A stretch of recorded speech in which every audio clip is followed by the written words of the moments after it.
Hello，大家好，我係 Brian 啊。Hello，大家好，我係 Patrick。嗱，咁唞暑一個禮拜到啦嚇，咁其實見到機坪又開翻啦嘛。係啊，我見到好多馬房都好積極喎。係啦，有啲當然叉緊電啦，好似阿方嗰啲繼續叉啦，係咪？哇！舊年嗰個冠軍練馬師搏得咁準咧，要叉電都好正常喎，真係。係啦，任務完成㗎啦，唞緊啦，好多馬房咧嗰啲練馬師咧都唔喺香港嘅，咁但係咧喺琴日朝啦嚇，琴日朝咧開翻機坪之後咧，咁有3個練馬師蒲咗頭喎，咁當然包括咧金敏師啦嚇，呢個新倉啦，咁佢都預備咗成季㗎啦嚇，已經咧係露面咧就督操嘅，咁除此之外咧，有兩兄弟喎，葉楚韓同阿丁冠豪都喺度啊。阿行哥好似都操下馬喎嚇，有啲技癢喎。係啦，咁唔係話咁操邊隻咧？操咗呢個神燦金剛係嘛？係啦，同埋優才咁啊，係啦，冇辦法啦，兩個馬主咧都係即係忠實擁躉啊，咁啊當然要着緊啲啦嚇。係。咁另外行哥個隻舉步新風咧就而家係從化都操緊㗎啦，咁嚟緊都會去呢一個嘅日本度跑2場啊嚇。咁俾阿連達文跑嘅，咁希望都可以為香港咧增光啦。係啊，我都好期待喎，因為行哥係咪如果冇記錯係咪第一次派馬出征？澳門算唔算？澳門都近啲都唔算嘅。OK，咁如果係即係海外啊嚇叫做啊，咁第一次咁樣啦，咁隻馬咧就都摩拳擦掌㗎啦，同埋個卡士都夠嘅，咁希望佢都 OK 啦嚇。OK，咁我都好期待行哥呢次派馬出征喎。好，我哋等舉步新風喺從化嗰度試閘啦，我哋再睇到時候。好。OK，今段片咧又同大家講下咧嚟緊來季啊，有乜嘢嘅焦點嘅馬匹，大家可以留意下咧。我哋揀咗啲後生少少嘅馬啦，睇下下季可唔可以大放異彩啊？好啊，希望我哋一人呢2隻心水咧，可以下季都交到啲成績啊嘛。好啊，咁交俾你先啦。你揀咗咧都係出自同一個父系嘅馬喎。係啊，咁巧啊，2隻馬都係澤星勇氣嘅父系啊。嗱，第一隻就幸福約定。嗱，呢隻馬咧希斯嘅 PPG 嚟嘅。嗱，雖然咧暫時4場都未上名，但係攞到2場第4同1場第5都有3場收獎金。係。咁其實呢隻馬咧，嗱，我哋睇翻佢第5個場，其實走得好好嘅。其實就係沙田煞科日嘅田草千4啦。嗱，佢一路咧排9檔，一路都勾晒走嘅。咁我見開頭艾少禮咧都係手足催策咧，隻馬嗰個反應咧就唔算話特別強嘅。但係我見佢拉士一落咗邊咧，隻馬飆得幾勁喎。其實呢個第5咧，距離第3個隻馬差好少啊，幾乎入到3甲嘅。咁我睇嚟呢隻馬都有啲後勁嘅喎嚇。嗱，同埋咧睇翻，其實呢隻馬之前咧6月12號咧，從化試課集都好靚嘅。嗱，依家跌到暫時評分又未調整啊嘛，暫時咧就46分，睇下暑假用會唔會再調低少少啦。通常都會嘅，係咪？咁佢又冇上過名啦，係咪先啊？係。減多兩分啦，咁仲好使啊，孭個輕磅。係啊，我認為呢隻馬下季咧喺呢個中距離方面咧，應該都會有啲潛力嘅，因為佢母系嗰邊咧會適應比較長路程啊。我睇呢隻馬可能係1600左右嘅路程喺度啲射程範圍嘅。好，係啦。咁另外一隻咧就從來未上過陣嘅王者無雙。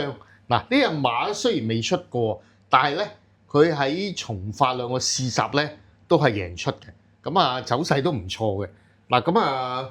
其實咧7月23號咧飛喺從化嗰邊嘅機坪都復咗貨。睇嚟會唔會係有機會係阿 Mango 嘅季初先頭部隊咧？啱啱季尾都操好晒㗎啦，其實可能再等一等先啦。始終呢隻馬咧紅馬嚟喎，未閹㗎噃。係啊。睇下會唔會有啲成績交到出嚟啊？跟住睇下巴人仔嗰啲好嘢先。我咧就首先揀咗隻喜悅歡欣啊，廖康銘馬房啊。咁呢隻馬咧就初出贏咗啦，54倍啦，咁早過1分28秒1分20秒81嘅。以當日個跑道形勢嚟講咧，佢係賺咗嘅。咁做呢一個時間而都贏得幾輕鬆咧。咁我覺得隻馬咧就其實展現咗一定嘅能力嘅。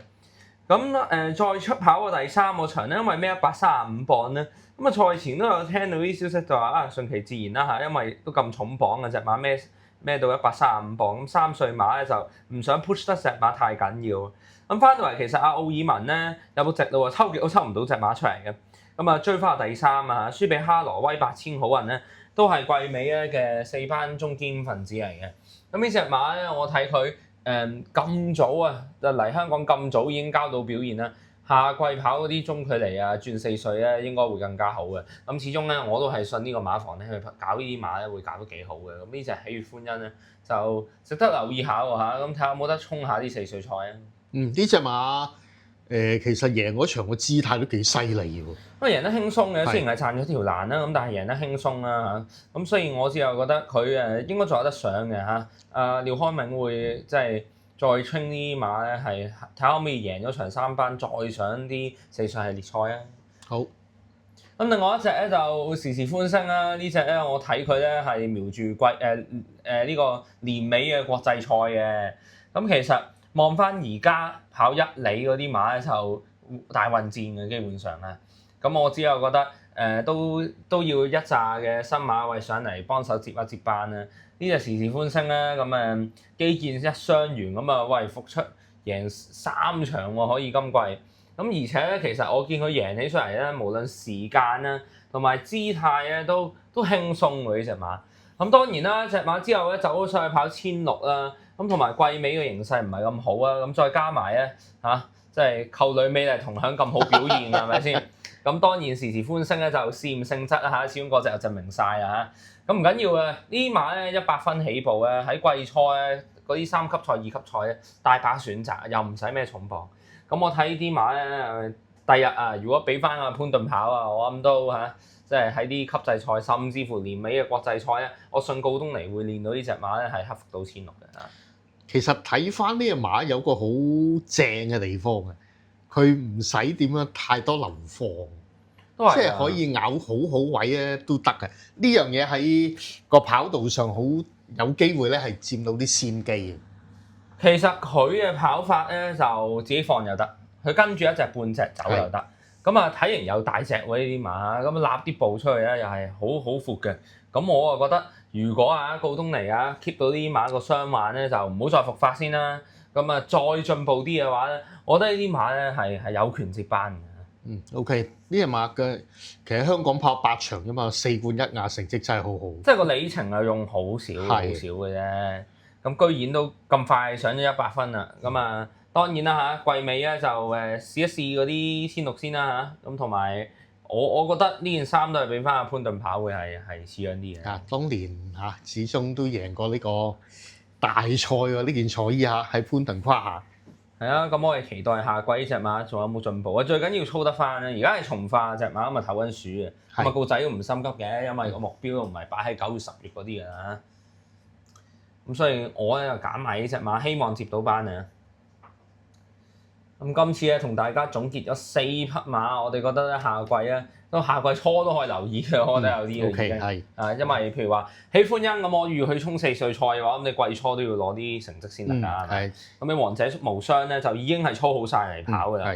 幸福約定呢隻馬咧好貴嘅，大佬買翻嗰陣100萬嘅澳紙周歲價咁當然啦如果下季初隻馬咧都一切順利嘅話咧，我諗都即係唔敢怠慢㗎啦，希斯咁大家留意下希斯嘅幸福約定啦，文家良嘅王者無雙啦，廖康銘嘅喜悅歡欣，同埋告東尼嘅時時歡聲4個大馬房咧都有唔錯嘅馬㗎OK， 好啦，今日時間差唔多咯喎，咁我哋暑假仲有好多機會見面喎，同大家。係啦，咁我哋到時候再喺 YouTube 見啦OK， 好，拜拜。拜拜。